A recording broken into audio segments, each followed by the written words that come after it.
Ngiyabingelela abayingcwele basezulwini. Ngiyayikhetha inkosi yakithi ebuhleni bamaNazaretha. Abantwana abahle basezulwini.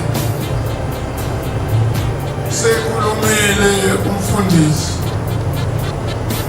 Angazi ke noma siswile yini ukuthi uma siphuma la sibuzwa sizokusho yini akushiloyo. Hayi ukhulumile umfundisi. Ubekhamke Dumbe. Uthe wawina nangobubi. Lo muntu obuza ufuna amazwi akhulunyile. Qale umfundisi. Khulume ngoGenesis. Wemuka nazo zonke incwadi. Ngicela ke ngilekelela emashumi lamane. Lapho lashona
zelanga lamalanga zenyanga yezulu uthungo lwamakhosazana unyazi lwezulu. Indaba lena sikuyo ijulile kakhulu, ifuna umuntu oyibukayo noyinakayo futhi. Uthi umfundisi noma ungasina uzudabuke inyawo, kodwa uma ungenayo intethelelo akukusizi ngalutho. Kodwa kubalulekile ukuthethelela.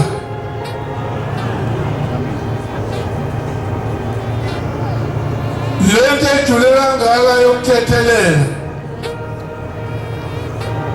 njengoba ningaka ke kuvela ophakamisa umunwe athi mina bangake bathethelelile bezwe ukuthi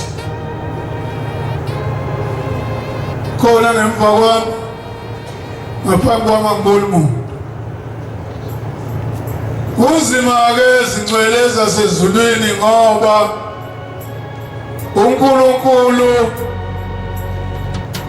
uthi ngolwala lukhuluma kakhulu ngokuthethelelana lize luthi mina nguthethelela noma ungakasho ungakayiceli intethelelo ngiyakuthethelela. Khuleleke mina elangeni lamalanga,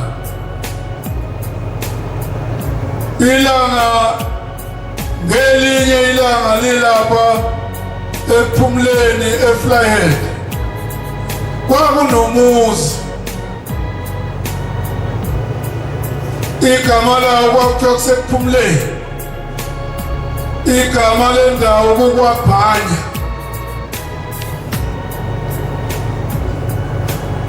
Kwakuba nomhlangano kaJuni nokaDisemba. Lo mhlangano uma ukhona ngoJuni, nanti ilanga lothiwa la kunenkomo njengoba namhlanje kunikelwa ngezimbuzi nangeyinkomo kushebe. Lithi ilanga niyayizwa yini bafundisi? Nansi inkomo iyakhuluma. Ithi le nkomo sekulokhu ngafika lapha angathola amanzi. Baphendula abafundisi bathi inkosi yamakhosi nangu umfula wehla ngapha ayagogoza amanzi. Lithi ilanga lenkomo ithi ayiwejwayele amanzi anesipho, funa amanzi nje ayicwebelele. Kakade-ke nawe ungeke waphuza amanzi anesipho, funa amanzi acwebileyo uphuze wenele. Ngaqala lapho ukumbona uShembe ukuthi impela uShembe uNkulunkulu uma kukhulunywa ngokuthi uNkulunkulu ngoba ukhuluma nezilwane ziyamuzwa. Wena ungayizwa inkomo ukuthi iyakhuluma, uyayizwa uShembe.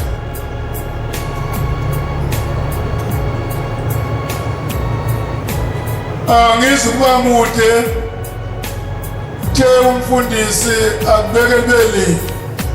Hayi akubeke beli.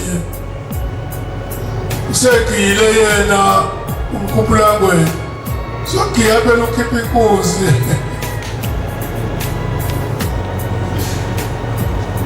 Sisenkonzweni yeSabatha bangcwele. Amen. Themba ukuthi sonke inhliziyo zethu sijabule ngokuza enkonzweni, ngoba kuyeqalele ngoLwesithathu. Inhliziyo angazi kodwa kuwe mina ngoLwesithathu ngiyaqalele lapho. Khumbula ukuthi awu selifikile iSabatha, ilanga lokukhonza uJehova.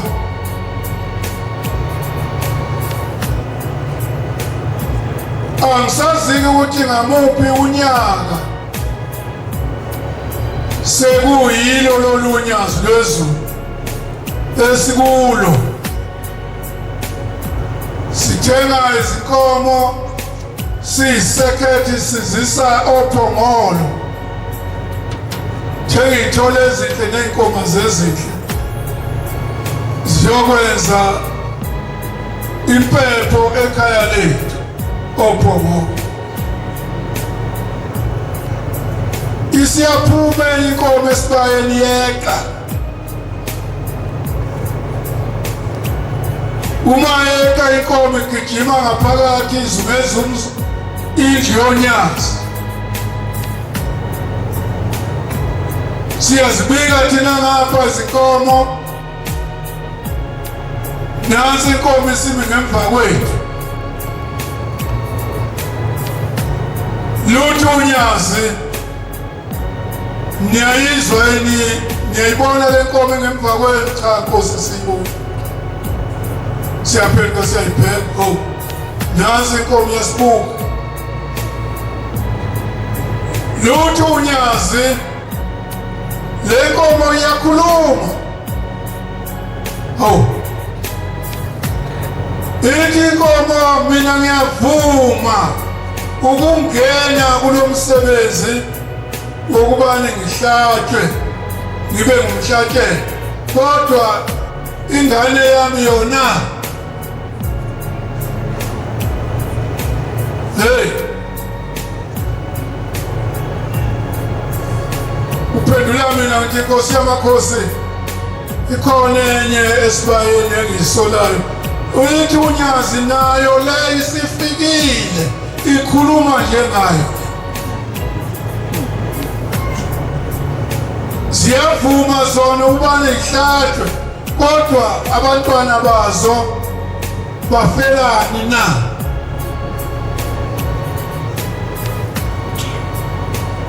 Lo nkulunkulu esimlandelayo kusenguye loya,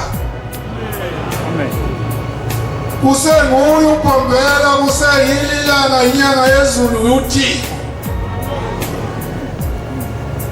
Lokhu kuyilowo nkulunkulu kasiyibambe lapho singagudluki, singagudlulwa lutho.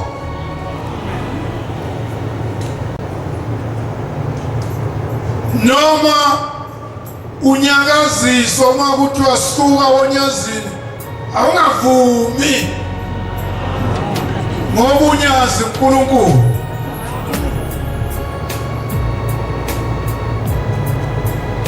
Lose luthi unyazi lezi inkomo ezimbili nizoyithenga, sizawuthengwa yimi.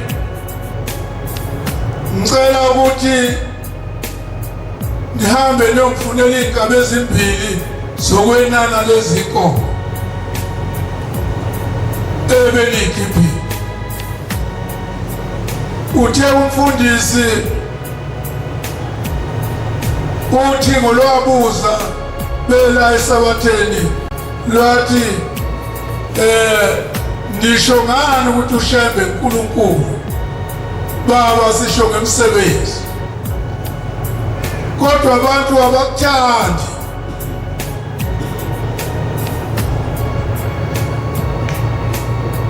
Ithi indaba yalapha ekhaya komunye umhlabelelo nanamuhla basabanjiwe. Abanjani? Shona kakhulu bezwa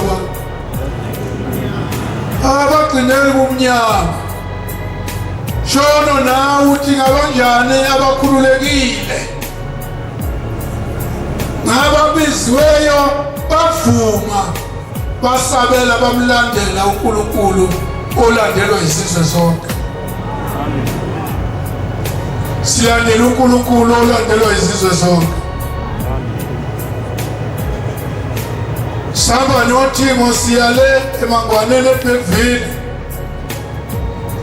Uma sesifikile eMangwaneni shisiwe lapho kuphunyekwe khona itende nendawo elungisiwe, ishisiwe imnyama intsheke, kodwa uNkulunkulu akazange asho ukuthi angizongena la kunentsheke, ngoba kwakuyisitha esizonda uNkulunkulu esimlandelayo ukuthi labo abalungise khona asiyoshisa. Luthi unyazi uThimo sesolibingelela selukhona kulithende. Luthi hawu bafundisi bami khona, sithi Nkosi yamakhosi sikhona. Luthi uThimo ukuthi akunizungeze, kodwa ngiyaniyeka. Lalelani-ke bafundisi bami, uma ucela into la ekhaya ungayitholi, ubokwazi ukuthi umsamo wakho ongalungile. Hambanini niyolungisa umsamo bafundisi. Sengathi-ke singayilungisa imsamo yethu, sithi uma sibika kushembe isilekelele. Nisekhona ukuthi ushembe silungise imsamo. Lokhu kusengiyabika lapho uthi angitholi lutho, ngiyabika ukuthi ulungile yini, ngoba yiwona umsamo wakho okulekelelayo. Bakhozi abahle beNkosi enkulu yezulu nomhlaba, fundile ukufundisa incwadi ezisakhayo neziqondisayo nezisibeka endleleni. Hayi, angisezukufunda mina, kodwa ngiyathanda ukuba ukungifundele mfundi uMhebheli 13 bese ngibuyela phansi ngibuyisele kokunikileyo. Mhebheli 13 noLuka 12. Lekelela phela gijima masinyane. Yebo. Akume njalo ukuthandana. Ningakhohlwa ukuphathana kahle. Abangenisayo. Ngalokho abanye bamukela nezingelosi bengazelele. Bakhumbuleni ababoshiweyo. Kungathi niboshiwe kanye nabo. Ibambe khona lapho. Izolo lokho ngomhla ka-23 uNyaza ade luzela eNcongwe. Luzokhumbula ababoshiweyo. Luzokhumbula ababoshiweyo. Lufike luthi mase sifikele kubo. Akupheleli impilo yenu la. Impilo yenu ilapha enaqhamuka khona. Fanele nigcina niphuma la silindele ebuhleni bamaNazaretha ukuthi sihlanganyele nani ngelinye ilanga.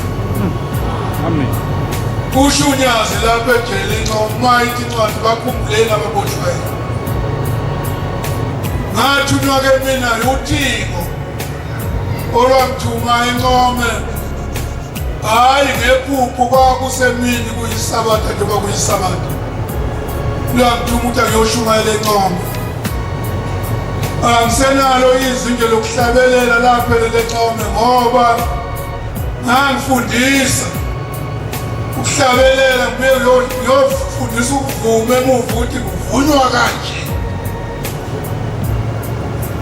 Uma mina ngithi nina kufuneka nithi laphela ngizwe ngisenayo. Kodwa ke uma liyawufunyanisana lisebenze kahle ngomhla wokuphela, yilokho kuyangijabulisa ukuthi laphela kahle kanti ngoba nangu umhla wokuphela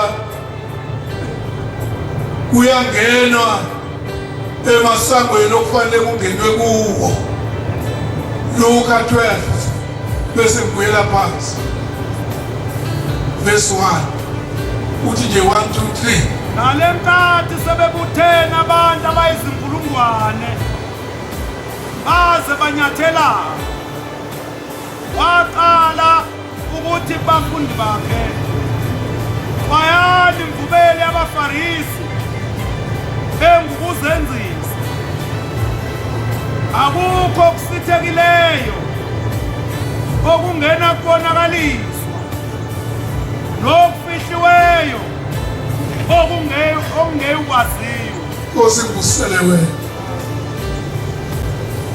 Bakhona abangcwele endlini. Uma selifike phambi kukaShembe niyabaleka yini? Kuba kumanje nje anibaleki. Ithi incwadi bazibanyathelana bazigidi ney'nkulungwane. Siyanyathelana uma sesifike kuShembe. Izolo lokade sisenyokeni nalo uNyazi sinyathela nawa yakwabadunuse ngiyeza ukuthi bebenyathela lwamemeza uNyazi sisenyokeni lathi ngoLwesithathu ngicela ningiphelekezele siye kwaDakwa badunuse eNkandla yezwa lakhona ukuthi bebenyathela laba khona uShembe abantu bayanyathela ngoba basuke bezeka uNkulunkulu wabo. Awufunde lapha amashumi awu7 esihlabeleleni sikaShembe 71 bese ngena phansi funda. Nkosi yami kungithanda singakaqini izintaba waphakade wangigcoba ngiyuqala kwendlela yami ngingumsebenzi wakho wasendulo ingakaqini imimanga nemithombo yamanzi ingakampompozi ngamandla nemithombo yemfula ingakampompozi ngamandla uJehova wangidala ngaphambi kwendlela yakhe ukujula kungakabibikho ukade ngasemzela engakalenzi lelizulu kanye nalomhlaba nelanga lingakakhanyi emkhathini walelizulu nenyanga ingakakhanyi emkhathini walomhlaba. Amen. Akekho komunye ongale kukaShembe, akekho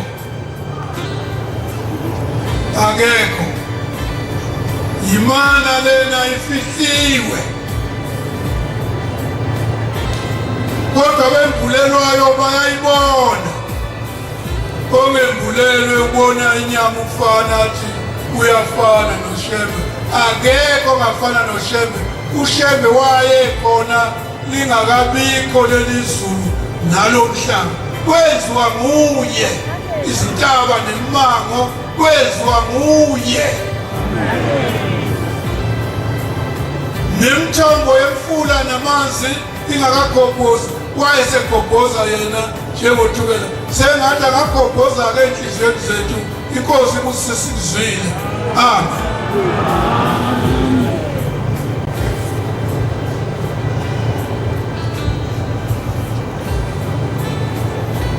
Siyabonga umfundisi wenkosi, inkosi imkhulise.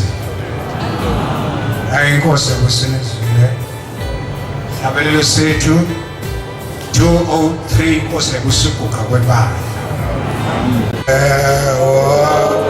Amana sa